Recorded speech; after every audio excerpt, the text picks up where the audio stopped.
Bapak Ibu yang dikasihi Tuhan semuanya.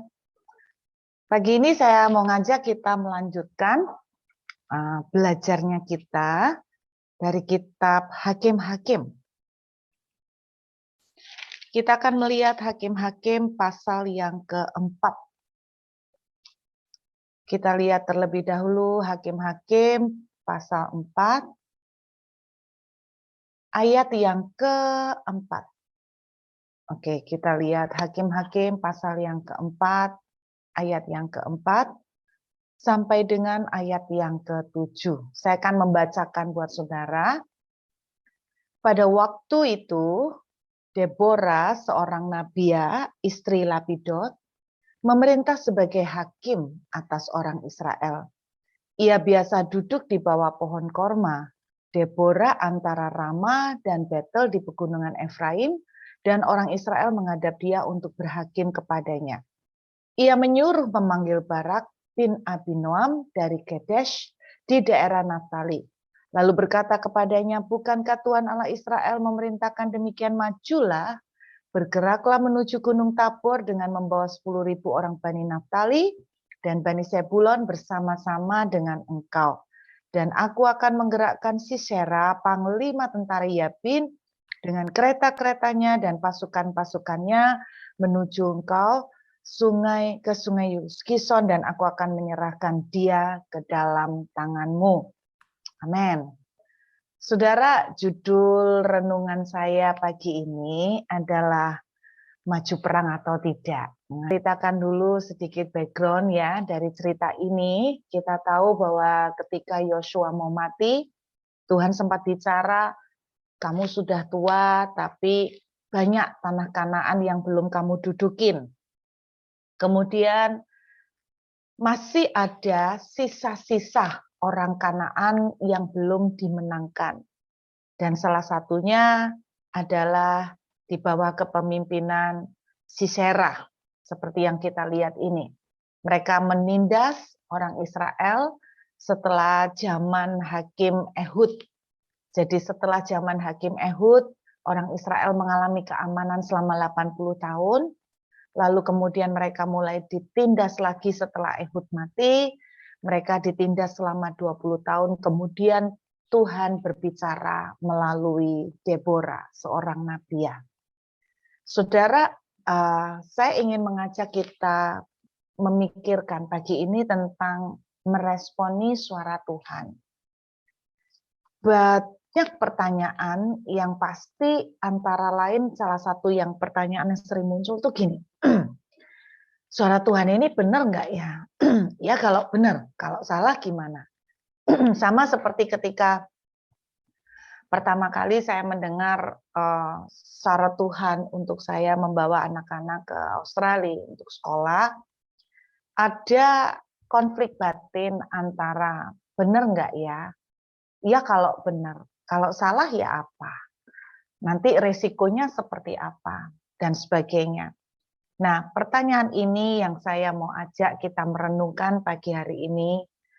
Makanya saya kasih judul maju perang enggak ya? Maju perang atau tidak. Nah, kalau kita melihat ketika Tuhan berbicara melalui Deborah, seorang nabia, mengenai satu message supaya suruh menyerang dan Tuhan akan menolong dan menyertai. Kalau saudara melihat di Hakim-Hakim pasal yang ke-5, dalam nyanyian Deborah, jadi Deborah setelah mengalami kemenangan, dia membuat nyanyian. Nyanyian ini sebetulnya merupakan cerita dari apa yang terjadi di dalam peperangan. Saudara, di dalam nyanyian Deborah, kita bisa menemukan mulai dari ayat yang ke-16, kita bisa menemukan mulai dari ayat 16 sampai dengan ayat yang ke-17. Ada 4 suku. Dari 12 suku Israel, ada 4 suku yang tidak mau maju perang. Oke. Ada 4 suku yang tidak mau membantu Deborah. Suku apakah itu? Kalau kita lihat ayat 16 sampai dengan dari ayat 15 akhir ya.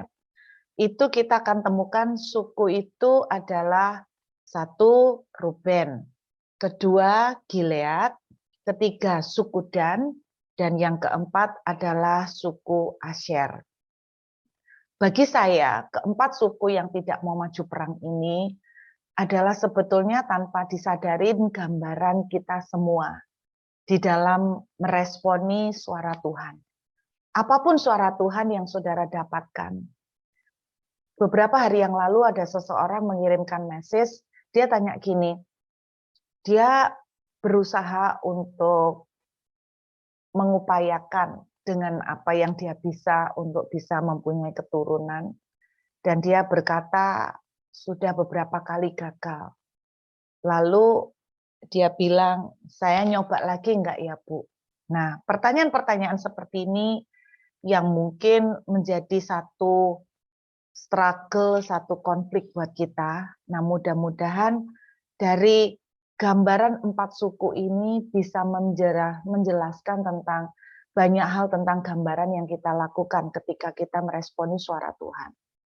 Saya akan mengambil dari belakang ya, saudara, yaitu kita akan melihat dari suku Asyer terlebih dahulu. Suku Asyer ya. Alkitab menuliskan begini di ayat yang ke-17 bagian yang kedua. Ayat 17 dari Hakim-Hakim pasal 5 ayat 17 bagian yang kedua. Suku Asyer duduk di tepi pantai laut, tinggal diam di teluk-teluknya. Saudara, kalau kita membaca dari kisah Yosua membagi-bagikan tanah-tanah kepada suku-suku, kita juga bisa menemukan bahwa suku Asyer ini dapat tempat tanah yang memang lokasinya banyak di pantai-pantai, di teluk-teluk, saudara. Jadi sebetulnya kalau suku Asyer dituliskan di sini bahwa mereka tinggal diam di teluk-teluknya. Ada satu yang bisa kita simpulkan di sini. Kenapa suku Asyer itu tidak mau maju perang, menanggapi meresponi suara Tuhan. Sederhana karena mereka itu tidak mau mengambil risiko, mereka tidak mau terluka, mereka tidak mau mengambil bahaya. Sementara walaupun dalam tanda kutip mereka itu ditindas, tetapi mereka itu lebih memilih untuk tidak mengambil risiko untuk maju berperang. Apalagi saudara harus tahu, tidak pernah seorang wanita itu tampil sebagai pemimpin. Kalau kita sudah menjalani dari sejak kitab Kejadian sampai ke kitab Hakim-Hakim, saudara akan tahu bahwa sejauh ini tidak pernah leader perempuan itu muncul. Betul ya? Leader perempuan pertama kali muncul di Alkitab itu adalah Deborah. Anda bisa membayangkan, tidak heran kalau orang itu mulai meragukan bahwa apa benar ini suara Tuhan? Tuhan itu loh enggak pernah pakai perempuan. Apa benar ini seorang nabi ya, seorang perempuan bisa dipakai seperti ini? Istilahnya untuk menyampaikan pesan peperangan. Jadi salah satu penyebab kenapa suku Asyer duduk. Saudara, menariknya ada banyak kata duduk yang dipakai di 4 suku ini. Kalau Anda lihat duduk, duduk, duduk. Kata duduk itu berarti lawan dari melangkah ya, lawan dari bertindak. Kata duduk itu berarti diem, nggak bikin apa-apa. Kenapa suku Asyer itu diem dan nggak bikin apa-apa, nggak mau maju perang karena takut mengambil risiko. Saya bisa membayangkan bahwa ada orang-orang yang tidak mau meresponi suara Tuhan, lalu mereka pakai alasan gini, iya kalau itu suara Tuhan, saya nggak tahu sih itu suara Tuhan atau enggak. Kalau bukan gimana? Sebetulnya yang menjadi problem kenapa kita tidak mau meresponi suara Tuhan, karena adalah kita ini takut mengambil risiko. Nah, sebelum saya mau lebih jauh, saya mau ajak dulu saudara satu ayat dulu, dibaca Yesaya pasal 55. Kita lihat dulu ya. Kita melompat sejenak di Yesaya 55 ayat yang pertama dan ayat yang kedua. Yesaya pasal 55 ayat yang pertama sampai dengan ayat yang kedua. Saudara, firman Tuhan itu menuliskan dalam Yesaya 55. Perhatikan. Saya fokus aja ayat 2 ya. Mengapakah kamu belanjakan uang untuk sesuatu yang bukan roti dan upah jeripayamu untuk sesuatu yang tidak mengenyangkan? Garis bawahi kalimat terakhir dari ayat 2. Dengarkanlah aku, maka kamu akan memakan yang baik dan kamu akan menikmati sajian yang paling lezat. Kunci kita bisa menikmati makanan dan sajian yang paling lezat adalah mendengarkan Tuhan. Otomatis meresponi suara Tuhan. Kunci kita bisa menikmati kemenangan, kunci dari kita bisa menikmati berkat terbaik adalah kita itu belajar dengar Tuhan dan otomatis meresponi. Kira-kira seperti itu. Nah, saudara, 4 suku ini ketika mereka mendengar suara Tuhan, padahal ketika kita mendengar suara Tuhan dan melakukannya, maka kita akan menikmati sajian yang paling lezat. Salah satu sebab suku Asyer tidak mau melakukan atau meresponi suara Tuhan karena takut mengambil risiko. Berapa banyak dari kita ketika kita mendengar suara Tuhan, kita itu meragukan, iya kalau benar atau enggak. Sebetulnya kuncinya, jawabannya bukan cuman karena meragukan, kita tuh takut risikonya. Contohnya, saya kasih contoh, pada waktu Tuhan bicara sama Ruth untuk bawa anak-anakmu, mulai siapkan anak-anakmu di Australia. Saudara, mungkin kalau Tuhan itu berbicara Amerika gitu ya, itu masih lebih menyenangkan buat saya mungkin ya. Tapi ketika Tuhan bicara tentang Australia, apalagi Perth, saudara, ada banyak hal yang terjadi di dalam hati saya. Salah satunya saya takut untuk mengambil risiko. Kenapa? Wong di Surabaya sudah enak-enak kok, saudara. Di Surabaya lagi enak-enak, ngapain? Saya itu nyari masalah gitu loh. Di Surabaya kalau kita menyekolahkan anak masih bisa. Kalau di Australia kita pakai struggle lagi. Istilahnya tuh gini, oh nganggur-nganggur kok cari perang gitu loh. Oh nganggur-nganggur cari konflik. Oh nganggur-nganggur kok cari masalah. Di Surabaya nyekolahkan anak, oke lah sampai lulus sekolah, kuliah selesai, bisa. Dan sampai di sini, waduh, saya sudah membayangkan risikonya. Belum tidak punya kenalan, belum nanti kontrak rumahnya, begitu banyak gitu loh. Sedangkan di Surabaya sudah punya rumah, kenalan banyak, teman juga banyak. Di sini tidak punya teman awal-awalnya. Jadi sama seperti suku Asyer, salah satu penyebab dari anak-anak Tuhan tidak mau melangkah meresponi suara Tuhan adalah karena takut mengambil risiko. Itu suku Asyer. Yang kedua, suku Gilead. Nah, kita akan suku Gilead dulu. Kenapa? Karena yang reasonnya agak enteng-enteng. Ayat 17. Orang Gilead, perhatikan, tinggal diam di seberang sungai Yordan. Saudara, yang dimaksud di seberang sungai Yordan, saudara ingat ya. Jadi mereka ketika menyeberang sungai Yordan, mereka akan ketemu dengan yang namanya Kanaan. Nah, suku Gilead ini dapat tanah di seberangnya. Jadi sebetulnya mereka nggak sampai masuk Kanaan. Kenapa orang Gilead itu nggak mau perang? Sederhana, Bapak Ibu. Karena nggak ada hubungannya sama mereka. Mereka tuh loh di luar Kanaan. Jadi dalam hati mereka pikir, ngapain gue ikut repot-repot? Ngapain gue ikut susah-susah? Wong itu kan yang terjadi masalah di Kanaan. Nah, aku kan di luar Kanaan. Saudara, pernah nggak dapat suara Tuhan yang saudara itu nggak mau meresponi karena sebetulnya nggak mau repot juga karena nggak ada hubungannya. Bahasa sederhananya itu gini loh, apa sih untungnya buat gua? Gitulah. Salah satu contoh, pada waktu Tuhan menaruh satu beban mengenai membuat sekolah King's Kids. Terus terang, dalam hati, apa hubungannya sama saya? Ngapain mas saya repot-repot? Kalau orang nggak bisa bayar duit sekolah ya udahlah. Ngapain saya yang susah-susah? Harus bikin sekolah lah, harus bikin beginilah. Jadi intinya saudara, ada orang-orang yang nggak mau meresponi suara Tuhan karena mereka merasa buat apa, untungnya apa. Nah, mungkin sederhana juga seperti ini, misalnya tiba-tiba Tuhan bicara, ambil nih duit sekian untuk si A, kasih. Nah, saudara, itu kan urusannya si A gitu loh. Ngapain gua ikut pusing-pusing ngambil duit untuk kasih si A gitu kan.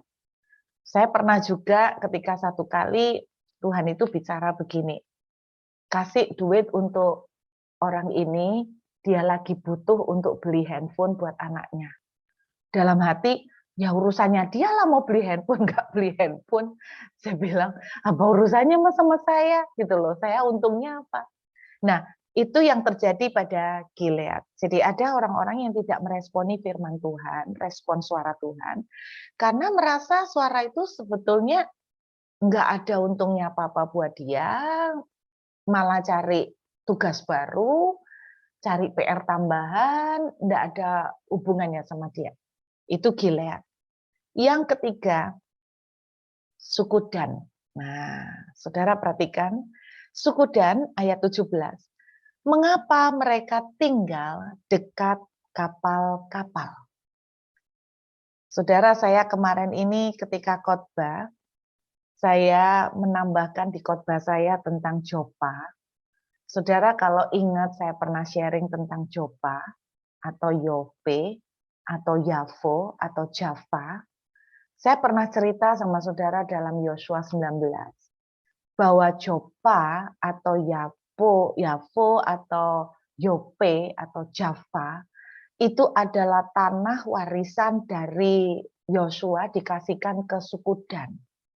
Kalau Anda lihat di dalam Yosua 19 ayat 46 itu Anda akan temukan tanah warisan yang dikasihkan ke suku Dan itu Yavo atau Yope atau Jopa atau Java.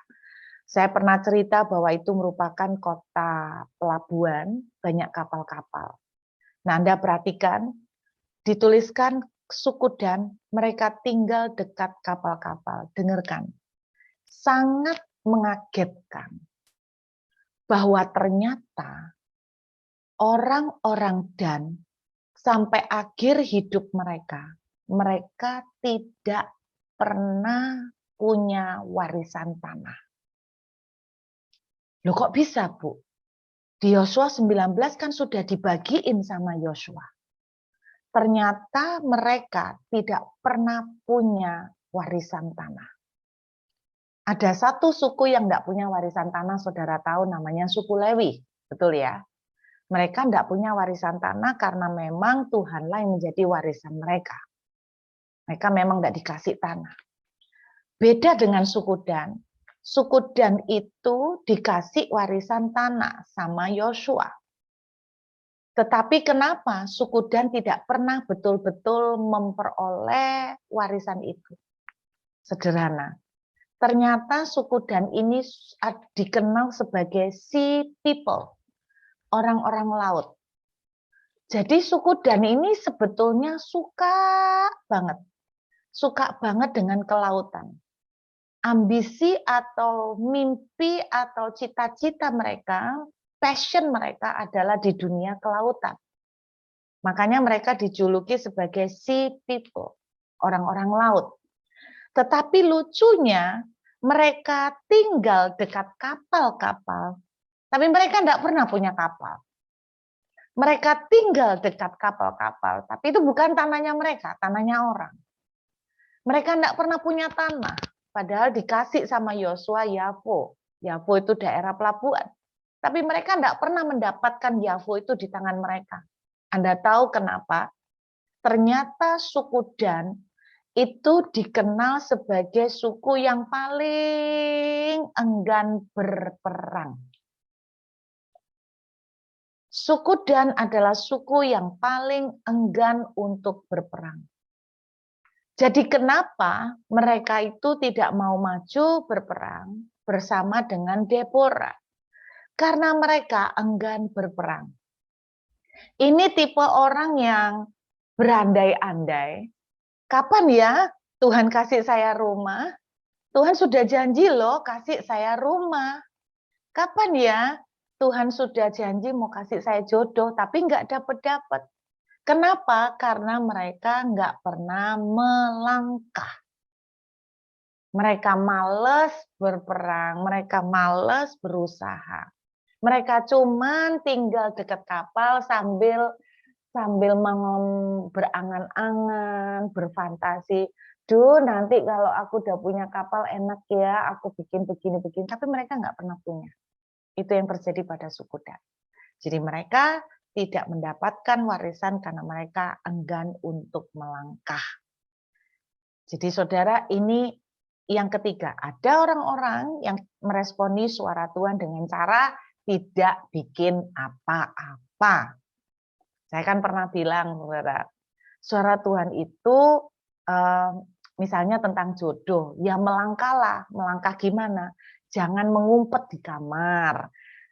Mulai dirubah cara berdandan. Barangkali cara berdandan kita seperti gembel sehingga tidak ada lawan jenis yang tertarik. Mungkin harus make up sedikit lah, ya kan? Saya pernah cerita bagaimana dulu ada orang minta didoakan untuk dapat jodoh. Nah, ternyata penampilannya poninya yang menutupi muka separuh, yang saya sempat waktu lihat dia sampai lompat karena ketakutan. Nah, saya langsung ingat film Sadako. Ya toh, tahu Sadako, saudara. Jadi ya, lah saya dalam hati berpikir gini, gimana orang mau jatuh hati lah kalau ngelihat aja udah kaget, ya kan? Nah, coba dipikir, kenapa kok nggak dapet jodoh? Mungkin terlalu judes, mungkin terlalu kemproh, bahasanya orang Jawa. Mungkin terlalu gimana gitu loh, sehingga nggak pernah melangkah. Sama suara Tuhan yang terjadi pada suku Dan adalah tidak melangkah. Yang keempat, suku Ruben. Oke, saya tidak tahu saudara masuk yang mana, atau malah empat-empatnya. Haleluya. Suku Ruben ayat 16. Mengapa engkau tinggal duduk di antara kandang-kandang sambil mendengarkan seruling memanggil kawanan? Di pihak pasukan suku Ruben ada banyak pertimbangan. Rupanya suku Ruben ini tipe melankolis. Mohon maaf yang tipe melankolis tidak bermaksud untuk menyinggung. Tipe melankolis itu adalah tipe yang banyak pertimbangan sampai takut nggak melangkah-melangkah. Banyak pertimbangan. Nanti gimana kalau seperti ini? Gimana kalau kayak gini? Iya kalau itu benar suara Tuhan. Kalau enggak gimana? Kalau seperti ini gimana? Kalau terjadi gini gimana? Malapetaka akan terjadi. Begini, begini, begini. Itu banyak pertimbangan. Saudara tahu enggak? Sebetulnya orang yang banyak pertimbangan itu sebetulnya sederhana karena suku Ruben itu meragukan suara Tuhan. Mungkin salah satu yang menjadi pertimbangan suku Ruben dan suku Asyer yang takut untuk mengambil risiko adalah karena di Hakim-Hakim pasal 4 dituliskan begini. Hakim-Hakim pasal 4 ayat 3. Lalu orang Israel berseru kepada Tuhan sebab Sisera mempunyai 900 kereta besi dan 20 tahun lamanya ia menindas orang Israel dengan keras. Salah satu yang dipertimbangkan suku Ruben karena suku Ruben itu melihat orang Kanaan yang mereka hadapi punya 900 kereta besi. Sehingga mereka terintimidasi karena mereka melihat kekuatan lawan. Yang membuat orang ragu untuk melangkah, meresponi suara Tuhan karena banyak pertimbangan mengenai kekuatan lawan. Sehingga melihat kekuatan Tuhan itu tersembunyi. Karena kita melihat kekuatan lawan jauh lebih besar. Ini yang terjadi juga pada waktu perang melawan Goliat. Bagaimana orang-orang Israel banyak pertimbangan. Karena apa? Mereka melihat dan mengukur kekuatan lawan. Tahukah saudara bahwa suara Tuhan sering sekali di atas atau melampaui kekuatan lawan. Artinya itu begini, suara Tuhan seringkali justru berlawanan dengan kekuatan kita. Sehingga seakan-akan kekuatan lawan itu lebih besar. Perhatikan ketika Tuhan bicara kepada Abraham, aku akan memberi keturunan. Tuhan bicara kepada Abraham ketika usia 70 tahun lebih. Kalau usia 20 tahun masih cengli, kalau 70 tahun lebih udah expired suara Tuhannya. Perhatikan, kekuatan lawan terlalu besar. Suara Tuhan seringkali diberikan justru melampaui kekuatan kita. Itu sebabnya banyak orang yang ragu untuk meresponi suara Tuhan. Kenapa? Karena kekuatan lawan jauh lebih besar. Perhatikan, selalu polanya seperti itu. Jadi 4 alasan, 4 golongan kenapa mereka tidak melangkah. Saudara masuk mana? Saya mau tanya pagi ini, adakah saudara dapat suara Tuhan? Suara Tuhan untuk memulai sebuah pekerjaan. Suara Tuhan untuk mengenai dapat jodoh.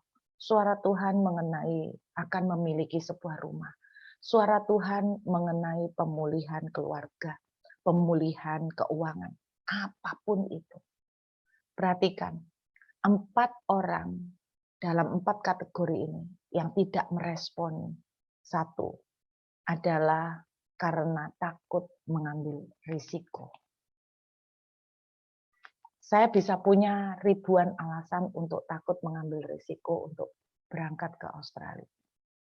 Kedua, apakah Anda merasa bahwa suara Tuhan itu tidak ada untungnya buat Anda? Ketika Tuhan bicara, nak, buat sesuatu untuk orang-orang miskin. Nak, kasih makan orang-orang miskin. Saudara bilang, ngapain? Nggak ada koneksinya sama aku. Gitu kan? Orang seperti Gilead. Atau yang ketiga, saudara seperti suku Dan. Enggan untuk melangkah. Ini tipe NATO. No action, talk only. Kenapa saya bilang gitu? Karena suku Dan itu tukang kritik. Oh, kritiknya ciamik. Ini kalau datang ke gereja, tipenya. Kalau datang ke gereja, itu tipe orang yang gini loh, suka ngeritik kayak, ya kan, suka ngeritik tapi gak pernah coba disuruh khotbah sendiri, belum tentu bisa ya, ngeritik, pendeta ini dikritik, yang ini dikritik, gembala ini dikritik, ada tipe-tipe jemaat seperti itu. Tapi Anda lihat, hidupnya juga nggak kemana-mana, karena nggak pernah bikin apa-apa. Suku Dan ini nggak pernah bikin apa-apa. Dan yang keempat, ataukah saudara suku Ruben, Anda banyak pertimbangan, mengukur kekuatan sendiri dibandingkan dengan kekuatan lawan, atau Anda meragukan Deborah sebagai orang yang dipilih oleh Tuhan. Saudara, yang luar biasa, saya mau tunjukkan pada Anda. Barak ketika disampaikan oleh Deborah mengenai suara Tuhan. Kita lihat yuk kembali ke Hakim-Hakim 4. Bagus. Hakim-Hakim pasal 4. Ayat 6. Perhatikan, ketika dia berbicara menyampaikan suara Tuhan kepada Barak. Nah, ini lihat. Barak ini masuk yang mana dari 4 golongan ini? Enggak masuk 4-4-nya. Dan aku akan menggerakkan Sisera Panglima. Ya, kita lihat langsung ayat 8. Jawab Barak kepada Deborah, jika engkau turut maju, aku pun maju. Tetapi jika engkau tidak turut maju, aku pun tidak maju. Kenapa Barak itu tidak berani maju sendirian? Ya, banyak hal, saudara. Bisa karena dalam tanda kutip, ya ini suara Tuhan apa enggak. Terus bisa juga dia keder juga melihat 900 kereta besi. Intinya, Barak ini juga punya keraguan untuk melangkah. Tetapi bagusnya Barak ini masih melangkah. Walaupun pada akhirnya yang dimuliakan lebih adalah Deborah daripada Barak. Tetapi lumayan lah ya, Barak masih dapat nama di Alkitab, ya kan? Masih dapat nama bagus di Alkitab. Walaupun kreditnya atau honor-nya jatuh ke Deborah daripada ke Barak sebagai seorang laki-laki. Jadi intinya Barak tidak masuk 4 golongan ini. Karena apa? Dia melangkah walaupun ragu. Dia masih melangkah. Nah, inilah message akhir dari semua renungan pagi ini. Ketika kita mendapatkan satu pimpinan Tuhan, marilah kita belajar untuk meresponi, melangkah. Dengan langkah yang kita bisa lakukan. Walaupun Barak itu ragu, walaupun Barak itu masih rada keder, tapi dia itu melangkah. Dan saudara, dengarkan baik-baik. Semua message Tuhan pasti ada reward. Walaupun orang Gilead itu berkata begini, buat apa aku tuh ikut perang, wong aku tuh di luar Kanaan. Tetapi seandainya dia ikut perang, selalu ada reward. Kenapa saya bilang selalu ada reward? Di dalam nyanyian Deborah dituliskan ada begitu banyak jarahan yang mereka terima. Dan sebetulnya kalau Gilead ikut berperang, maka tidak mustahil bahwa orang-orang Gilead juga akan menduduki tanah baru dan mendapatkan jarahan-jarahan yang luar biasa. Intinya, ketika kita mendapatkan suara Tuhan, apapun itu, baik saudara ragu itu benar dari Tuhan atau enggak, baik saudara ragu tentang risiko yang saudara harus hadapin, belajarlah mengambil langkah walaupun sederhana. Kenapa? Karena kalau saudara sama sekali tidak melangkah, maka saudara akan berujung seperti suku Dan. Sampai akhir hidupnya, mereka tidak menduduki tanah apapun. Saudara yang amazing. Nah, satu lagi. Hakim-Hakim pasal 4. Satu lagi, yuk. Perhatikan Hakim-Hakim pasal 4. Dituliskan di ayat sebelumnya, yaitu mengenai satu suku Isakar. Oke. Hakim-Hakim pasal yang kelima, saudara, di dalam nyanyian Deborah. Perhatikan. Saudara, dituliskan di ayat 15. Juga para pemimpin suku Isakar menyertai Deborah. Saudara, menariknya, perhatikan, menariknya, di Indonesia terjemahannya pemimpin. Di bahasa aslinya bukan pemimpin, Bapak Ibu. Di bahasa aslinya pakai kata the prince. Prince, pangeran. Pangeran. Saudara tahu kan dalam 1 Tawari 12 ayat 32 dituliskan bahwa suku Isakar itu adalah suku yang bisa menangkap pimpinan Tuhan. Mereka tahu apa yang harus dilakukan oleh orang Israel. Suku Isakar inilah yang melobi, yang mengencourage, yang menyemangati, yang mengkonfirmasi suku-suku yang lain mengenai pemilihan Tuhan kepada Deborah. Sebab seperti saya bilang, tidak pernah muncul dalam ratusan tahun generasi mereka seorang perempuan menjadi pemimpin perang. Kalau masih nabiah masih oke, tetapi sebagai pemimpin perang itu tidak pernah terjadi. Sehingga saudara bisa bayangkan suku-suku itu bisa dengan mudah ragu, tetapi suku-suku yang lain ketika mendengar suara Tuhan, mereka melangkah. Barak walaupun ragu tetap melangkah. Dan suku Isakar dituliskan, yang anehnya suku Isakar dituliskan begini, the prince of the Isakar. Saya sampai heran, kenapa orang-orang Isakar oleh Deborah dalam nyanyiannya dijuluki sebagai pangeran-pangeran. Dengarkan baik-baik. Karena mereka sangat, bukan cuma sangat gagah, sangat berkarisma, mereka sangat diberkati. Mereka sangat diberkati. Saya pernah ceritakan 2 suku terkaya dari 12 suku. Isakar dan Sebulon. Anda tahu kenapa Sebulon kaya? Karena suka nempel sama suku Isakar. Dan Anda tahu kenapa suku Isakar sangat diberkati? Karena suku Isakar tahu tentang suara Tuhan. Yesaya 55 menuliskan, mendengarkan Tuhan, engkau akan menikmati sajian yang lezat. Saudara, Smith Wigglesworth pernah melontarkan satu moto. Anda tahu Smith Wigglesworth adalah seorang hamba Tuhan yang sangat diurapi, seorang tukang ledeng, tukang pipa yang dipanggil Tuhan umur tua ya.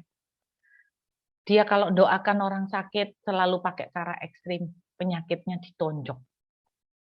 Dia membangkitkan orang mati cukup banyak. Saudara, salah satu pengajaran yang dia katakan itu begini. Itu yang menjadi salah satu moto saya juga.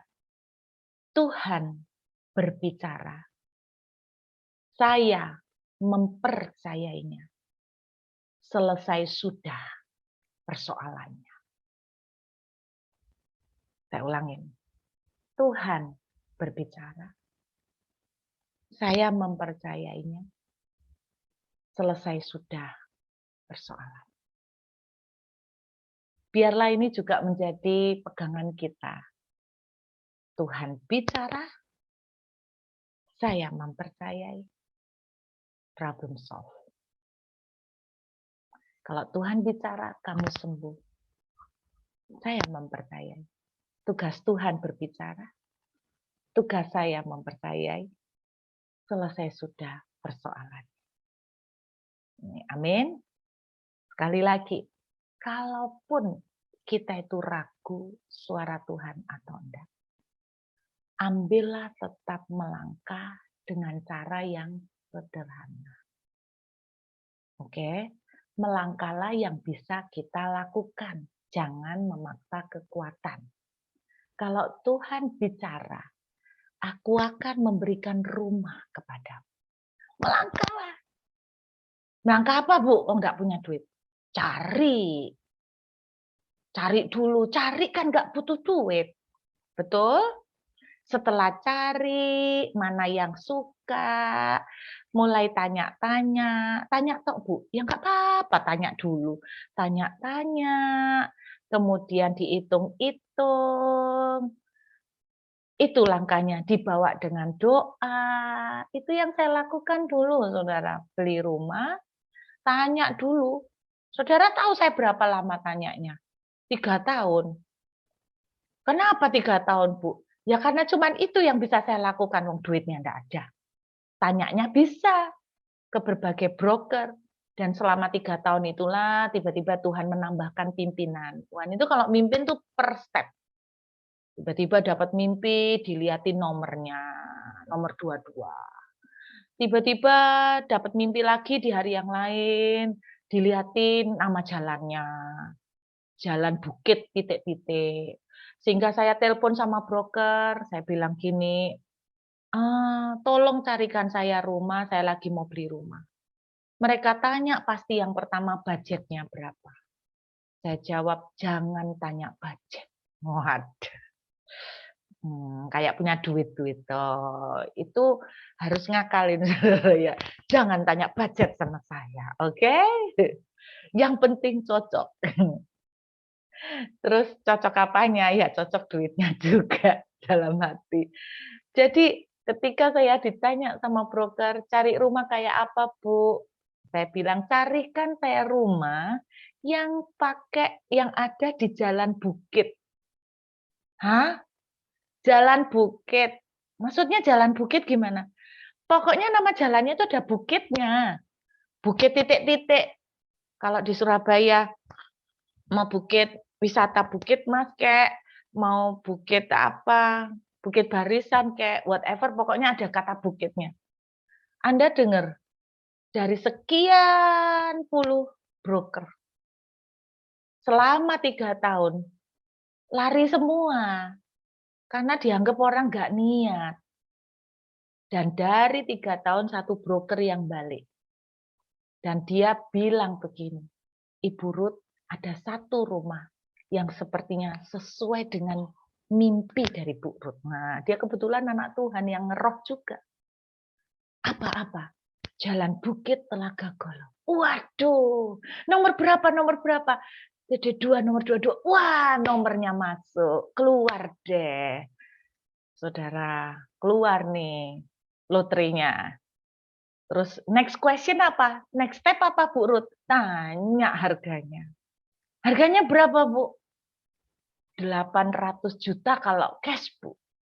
Wah, Anda jangan bilang 800 juta murah, itu karena Anda hitungnya 2022. Kalau Anda tahu 2008 itu mahal, 2007 itu mahal. Saudara ketika dengar 800 juta, toing gitu kan. Lalu langkah apa lagi yang saya bisa lakukan? Nawar. Saya bukan tipe orang yang pintar nawar. Saya bilang gini, Bu, tolong tanyakan sama pimpinan di Citraland. Berapa harga cantiknya deh? Masa harga 800 itu enggak gerak sedikit pun? Tolong tanyakan. Kalau cantik, saya maju. Kalau enggak cantik, saya mundur. Saya bilang gitu. Saudara, ya Ibu mau nawar berapa? Saya enggak bisa nawar, jangan tanya saya kalau nawar. Semua orang kalau nawar ya pasti ingin semurah mungkin lah, bila perlu gratis, Bu. Nah, jangan Anda tanya saya nawar berapa, gitu loh. Ya pantasnya lah, ya saya juga nggak tahu, karena pantas buat Ibu kan belum tentu pantas buat saya. Saya bilang gitu. Dia tanya sama manajernya, di luar dugaan. Dari angka 800 turun menjadi 500. Wah, itu udah 45%. Saudara, saya kaget.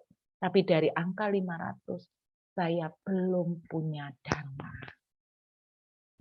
Tiba-tiba brokernya bilang, Bu Ruth, ada promo nih dari bank ini. Uang muka cuma 10%. Hah? Dari 500 juta, uang muka 10% berarti 50 juta.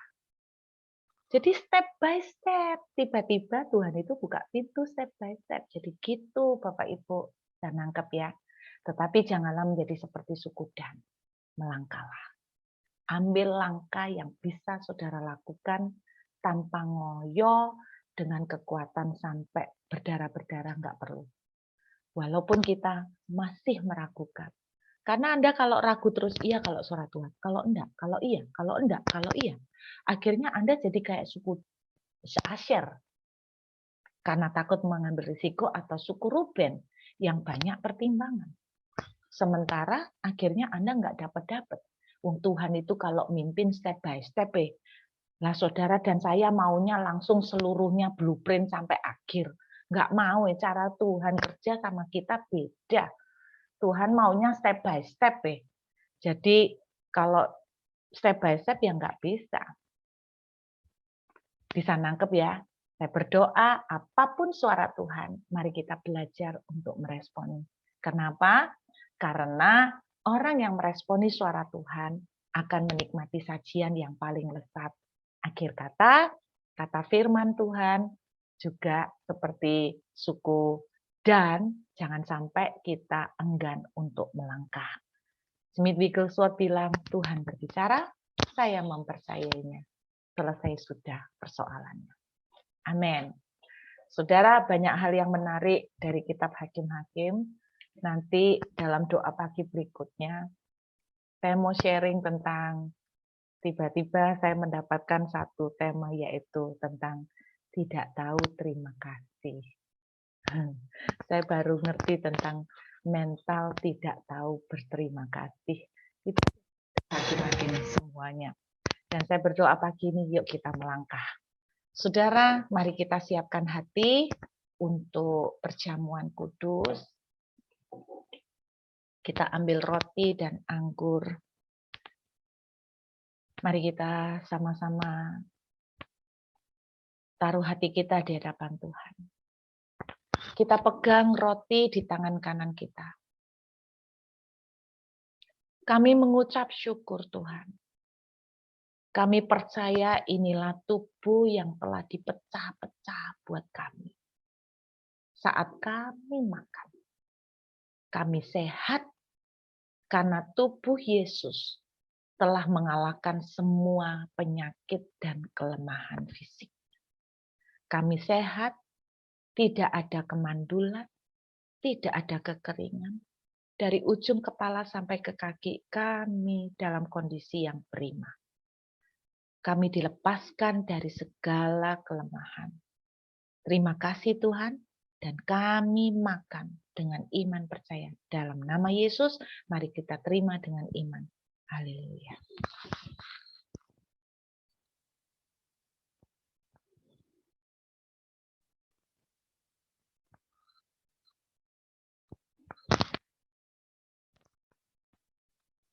Mari kita ambil anggur.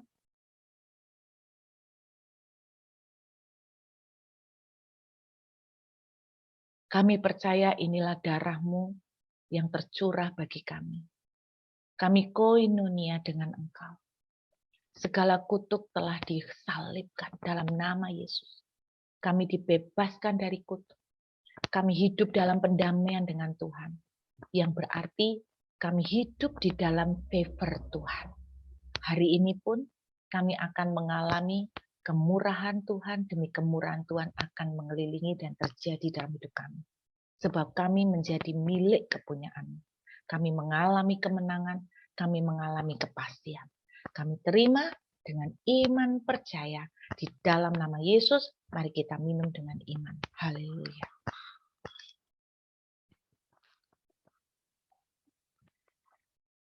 Terima kasih Tuhan untuk tubuh dan darah-Mu yang adalah jaminan kemenangan bagi kami.